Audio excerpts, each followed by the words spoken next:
first Vicodin was just like this feeling of, like everything was not only mellow, but didn't feel any pain. It just kind of numbed things.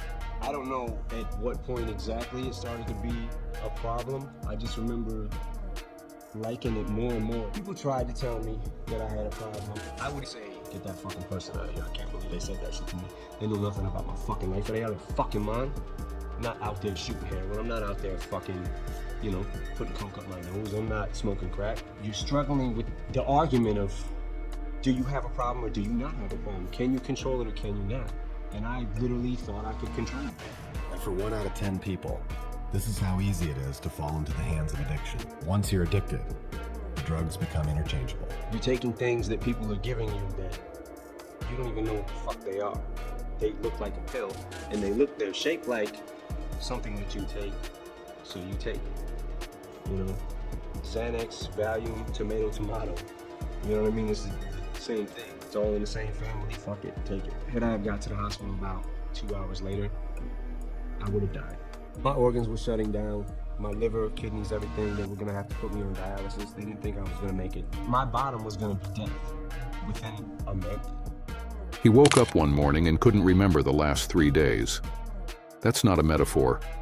That's not a bar from a song. That is the real life of Marshall Bruce Mathers III, the man the world knew as Eminem, at the absolute bottom of his existence. According to his own documented public statements, at his worst, he was consuming upwards of 60 Valium a day. His body had become a machine running purely on prescription pills. His mind was barely functioning. And the greatest rapper alive, the man who had rewritten what rap could be, was quietly, methodically, destroying himself.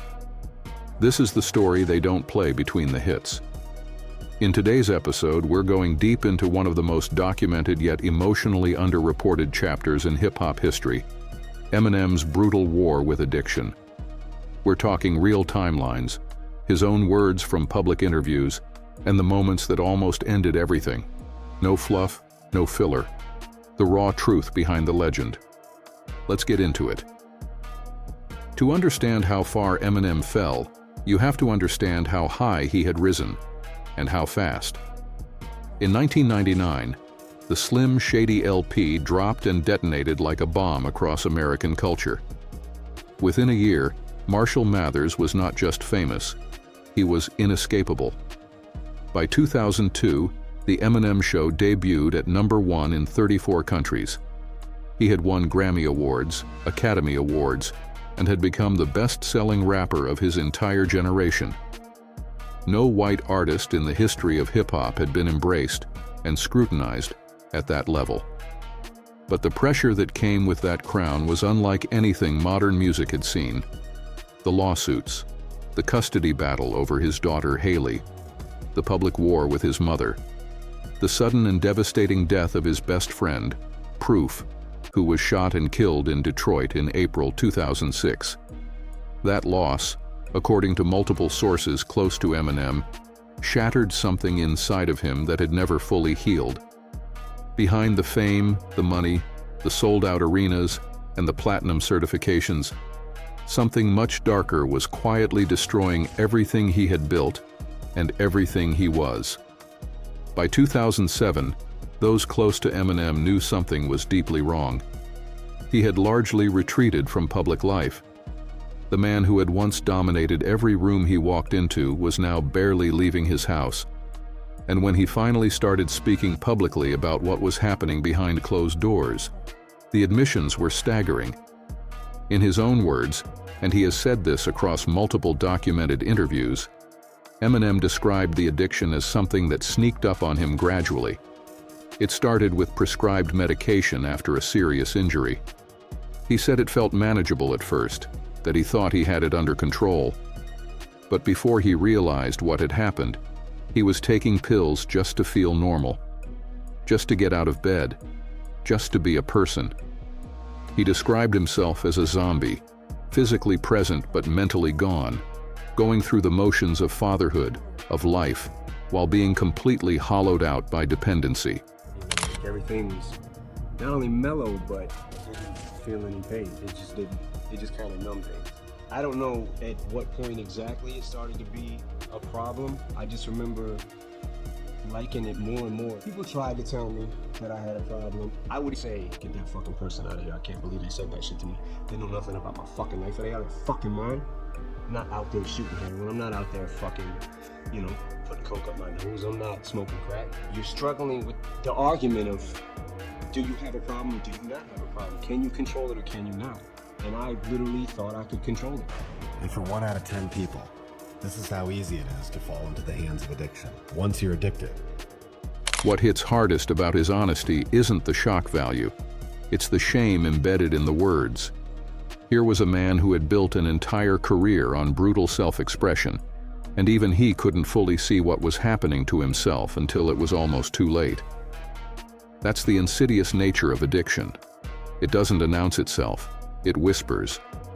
And by the time you hear it clearly, it already owns you. For Eminem, the whisper had become a roar, and the world had no idea.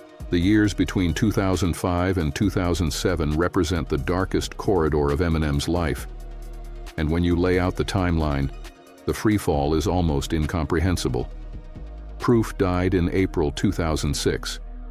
That loss didn't just break Eminem's heart, it broke his anchor. Proof was his best friend since childhood, a fellow D12 member, and according to people who knew them both, the one person who could genuinely reach Marshall when Marshall had gone somewhere dark. With Proof gone, that lifeline was severed. In the aftermath of the funeral, Eminem's pill use escalated at a rate that alarmed everyone around him, becoming a dangerous cocktail of prescription medications, sleeping pills, Vicodin, Valium, and other substances, in quantities that his body could barely metabolize. Some accounts suggest he was taking as many as 40 to 60 pills per day at the absolute peak of the addiction. His weight had ballooned dramatically, reportedly reaching close to 230 pounds at his heaviest, a fact he himself has spoken about publicly. The physical transformation was so severe that people who had known him for years said they barely recognized him. But here's the detail that doesn't get talked about enough. Eminem almost died. This isn't speculation. In late 2007, he was hospitalized, according to public records and his own confirmed statements, with a near-fatal methadone overdose. His organs were under severe stress. His immune system had been compromised. Doctors, according to accounts he later described in interviews, told him that had he waited even a short time longer to get help, the outcome might have been irreversible. Think about that. The man who wrote Lose Yourself, a song that became the soundtrack for an entire generation's ambition, was lying in a hospital bed, his body shutting down, because he had lost himself completely. And perhaps the cruelest twist of all, the isolation that addiction creates had made it nearly impossible for those who loved him to reach him. His daughter Haley was still a child. His other daughters, Elena and Stevie, both of whom he was raising, needed their father. And their father was not there. Not really. He was present in the physical space of a house, but the addiction had taken him somewhere his kids could not follow. That is the real tragedy hiding inside the tabloid headlines. Not the celebrity, not the rapper. The father, disappearing in real time. I would have died. My organs were shutting down. My liver, kidneys, everything. They were gonna have to put me on dialysis. They didn't think I was gonna make it. My bottom was gonna be death. Within a month, I had relapsed and shot right back up to the same pills that I was taking. I was just walking around my house and thinking every single day, like, I'm gonna fucking die. Like, I'm looking at my kids, and I need to be here for this. Coming off of everything, I literally was up 24 hours a day for 3 weeks straight. And I mean, not sleeping, not even nodding off for a fucking minute. Like, I was literally just up, looking at the TV. I had to regain motor skills. I had to regain talking skills. It's been a learning process. Like, I'm growing. I just couldn't believe that anybody could ever be naturally happy and naturally function or be just enjoying life in general without being on something. So I would say that to anybody, it does get better, you know? It does. here is the moment that doesn't make the highlight reels. Somewhere in the fog of the worst of it, according to what Eminem has shared in various reflective interviews over the years, he found himself looking at a photograph of his daughter, Haley. Just looking at it. Not performing, not rapping, not being Slim Shady or Marshall Mathers, the celebrity. Just a father, in a quiet room, staring at a picture of the little girl he had written songs about, fought court battles for, and promised a different life than the one he had. And he made a decision. It wasn't dramatic. It wasn't cinematic. It wasn't the kind of rock-bottom moment you see in movies with a swelling score and a close-up on someone's eyes filling with tears. By his own account, it was quiet. It was internal. A man deciding, barely, that he wanted to live more than he wanted the numbness. He reached out for help. He entered rehabilitation. And he began what he has described publicly as one of the hardest journeys of his life, learning to feel things again without a chemical buffer between him and the world. That quiet decision, made in private for his kids, is the real story behind the comeback. The road back was not a straight line. Recovery, the real kind, not just the album, took years. In 2009, Eminem released Relapse, his first album after the hospitalization. It was a commercially successful but creatively conflicted record. Even he acknowledged that publicly, calling it in a later interview an album he wasn't entirely proud of. It felt, to many listeners and to Eminem himself, like the work of a man still finding his footing. The dark humor was there, but the clarity wasn't fully present yet. Then came 2010 and Recovery.